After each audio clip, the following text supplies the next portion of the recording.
আমার প্রিয় ছাত্রছাত্রীবৃন্দ, নুরাইজ রেজা বাংলা চ্যানেলের পক্ষ থেকে তোমাদের জানাই সাদর আমন্ত্রণ। কল্যাণী বিশ্ববিদ্যালয়ের অন্তর্গত বিভিন্ন কলেজে বিভিন্ন প্রান্তে যে সমস্ত ছাত্রছাত্রী বিভিন্ন বিষয়ে অনার্স নিয়ে পড়াশোনা করছো এবং তোমাদের এডুকেশন জি পেপার হিসাবে রয়েছে, তোমাদের জন্য এই ভিডিওটি অবশ্যই ভিডিওটি শেষ পর্যন্ত দেখবে, কোনো রকমের স্কিপ করবে না, তাহলে তোমাদেরই প্রয়োজনীয় ইনফরমেশন তোমরা জানতে পারবে না।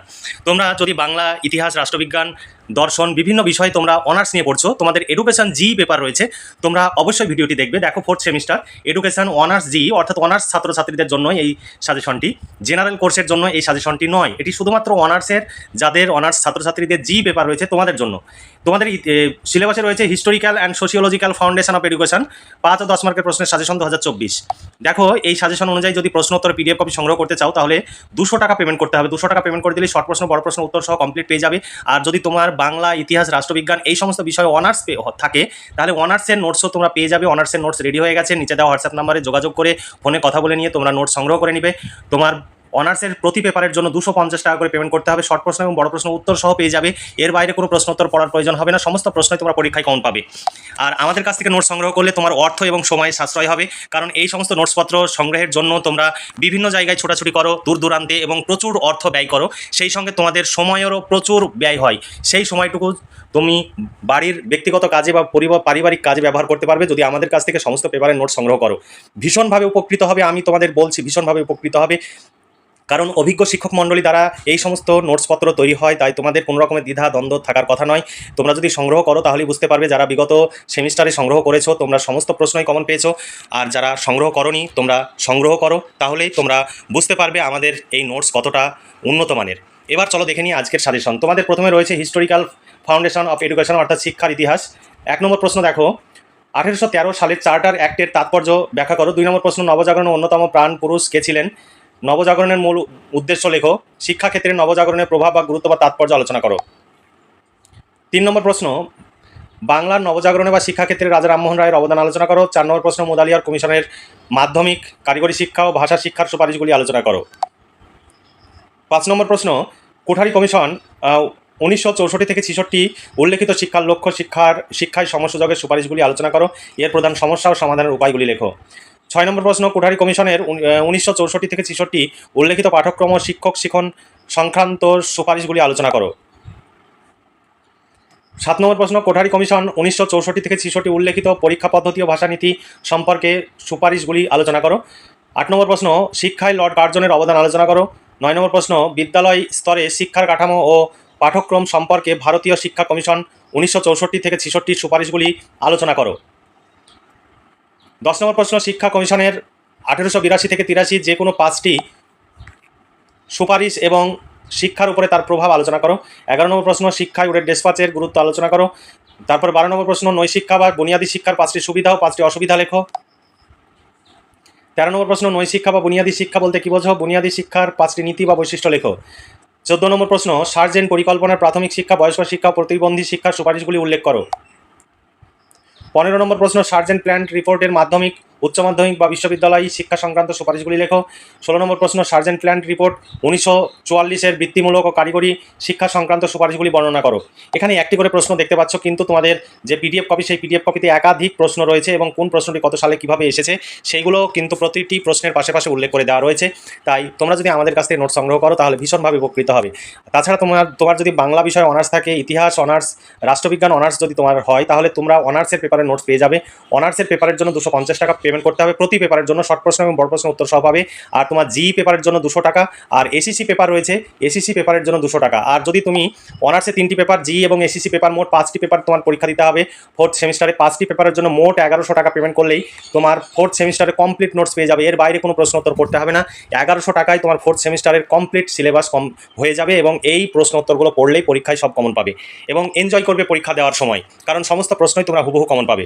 এবার দেখো 17 নম্বর প্রশ্ন, শিক্ষাদানের মান ও শিক্ষার বিষয়ে বিশ্ববিদ্যালয় শিক্ষা কমিশনের সুপারিশগুলি বর্ণনা করো। 18 নম্বর প্রশ্ন, প্রারম্ভিক শৈশব যত্ন শিক্ষায় সমতা নবোদয় বিদ্যালয়ের জাতীয় শিক্ষানীতি 1986 সুপারিশগুলি বর্ণনা করো। 19 নম্বর প্রশ্ন, অপারেশন ব্ল্যাকবোর্ড সম্পর্কে জাতীয় শিক্ষানীতির মূল সুপারিশগুলি লেখো। 20 নম্বর প্রশ্ন, সংশোধিত শিক্ষানীতি 1992-এর বৈশিষ্ট্যগুলি সম্পর্কে সংক্ষেপে আলোচনা করো। 21 নম্বর প্রশ্ন, গ্রামীণ বিদ্যালয় সম্পর্কে আলোচনা করো। 22 নম্বর প্রশ্ন, জাতীয় শিক্ষা আন্দোলনের কারণগুলি আলোচনা করো। 23 নম্বর প্রশ্ন, ভারতীয় শিক্ষানীতিকে কেন্দ্র করে প্রাচ্য পাশ্চাত্য দ্বন্দ্ব বিষয়টি আলোচনা করো। 24 নম্বর প্রশ্ন, 1986 সালের জাতীয় শিক্ষানীতিতে নবোদয় বিদ্যালয়ের সম্পর্কে কর্মসূচি আলোচনা করুন। এরপরে তোমাদের আরেকটি রয়েছে সিলেবাস, দুটো সিলেবাস একসঙ্গেই তোমাদের পরীক্ষা দিতে হবে, কিন্তু এখানে যেহেতু দুটো অংশ রয়েছে সেই জন্য আমি আলাদা করেই তোমাদের সামনে তুলে ধরছি। শিক্ষামূলক সমাজবিজ্ঞান ও সমাজতত্ত্ব, এর ওপরে এবার প্রশ্ন। এটা কিন্তু তোমাদের একটাই সিলেবাস, কিন্তু একটা সিলেবাসের দুটো অংশই একসঙ্গে যুক্ত হয়ে এটি তোমাদের পাঠ্য তালিকার অন্তর্ভুক্ত হয়েছে। তোমাদের অনেক বড় সিলেবাস। 1 নম্বর প্রশ্ন দেখো, শিক্ষার সঙ্গে সমাজবিদ্যা বা সমাজবিজ্ঞানের সম্পর্ক আলোচনা করো। 2 নম্বর প্রশ্ন, সামাজিকীকরণ প্রক্রিয়ায় শিক্ষার ভূমিকা আলোচনা করো। 3 নম্বর প্রশ্ন, সামাজিকীকরণ বলতে কি বোঝো, এর বৈশিষ্ট্যগুলি লেখো। সামাজিকীকরণে পরিবারের ভূমিকা আলোচনা করো। 4 নম্বর প্রশ্ন, শিক্ষার সংস্থা হিসাবে বিদ্যালয় পরিবারের ভূমিকা আলোচনা করো। 5 নম্বর প্রশ্ন, প্রাথমিক গোষ্ঠী কাকে বলে, প্রাথমিক গোষ্ঠীর শিক্ষামূলক তাৎপর্য ও বৈশিষ্ট্যগুলি লেখো। 6 নম্বর প্রশ্ন, গৌণ গোষ্ঠী কাকে বলে, গৌণ গোষ্ঠীর বৈশিষ্ট্য বা তাৎপর্যগুলি লেখো। 7 নম্বর প্রশ্ন, সংস্কৃতি কি, সংস্কৃতির বৈশিষ্ট্যগুলি লিখো। শিক্ষা ও সংস্কৃতির সম্পর্ক আলোচনা করো। এরপরে 8 নম্বর প্রশ্ন, সামাজিক পরিবর্তন কি, সামাজিক পরিবর্তনের বৈশিষ্ট্যগুলি লিখো। সামাজিক পরিবর্তনের বাধাগুলি ব্যাখ্যা করো। 9 নম্বর প্রশ্ন, সামাজিক পরিবর্তনের হাতিয়ার রূপে শিক্ষার ভূমিকা আলোচনা করো। 10 নম্বর প্রশ্ন, সামাজিক সচলতা বা গতিশীলতা কাকে বলে, সামাজিক সচলতার বৈশিষ্ট্যগুলি লেখো। শিক্ষা ও সামাজিক গতিশীলতার সম্পর্ক লেখো। 11 নম্বর প্রশ্ন, মূল্যবোধের সংজ্ঞা ও উদাহরণ দাও। মূল্যবোধের বৈশিষ্ট্যগুলি লেখো। 12 নম্বর প্রশ্ন, মূল্যবোধ কি, মূল্যবোধের প্রকারভেদ বা বিভিন্ন ধরনগুলি সম্পর্কে আলোচনা করো। এই ছিল তোমাদের সিলেবাস অনুযায়ী সাজেশন। তোমরা 4th সেমিস্টারে তোমাদের জি পেপারের এই সাজেশনের উপরেই তোমাদের পরীক্ষা দিতে হবে। তবে তোমরা এই সাজেশন প্রথমে দেখলে তারপরে পরপর সেই সাজেশন অনুযায়ী প্রশ্নের উত্তরগুলো পরপর দেওয়া রয়েছে এবং সুন্দর করে সাজিয়ে গুছিয়ে পয়েন্ট আকারে নোটসগুলো লেখা রয়েছে। তোমাদের ভাবতে হবে না, কারণ অভিজ্ঞ শিক্ষক মণ্ডলী দ্বারা আমাদের সমস্ত বিষয় নোটস তৈরি হয় এবং তার জন্য আমাদের প্রচুর খরচ হয়। সেই খরচের ন্যূনতম অংশ তোমাদের কাছ থেকে নেওয়া হয় যাতে আমাদের সেই খরচগুলো উঠে আসে, কারণ ইউটিউব ভিডিও সেইভাবে তোমরা দেখো না, অর্থাৎ ছাত্রছাত্রীরা দেখে না, যে কারণে 10 দিন 15 দিনে কোনো একটি ভিডিওতে 100 বা 150 ভিউজ হয় না, যার ফলে মাসে আমার $1 বা $2 হয়। এতে আমাদের কখনোই আমাদের যে বিপুল খরচ, সেই বিপুল খরচ চালানো সম্ভব নয়, কারণ $1 সমান 83 থেকে 85 টাকা।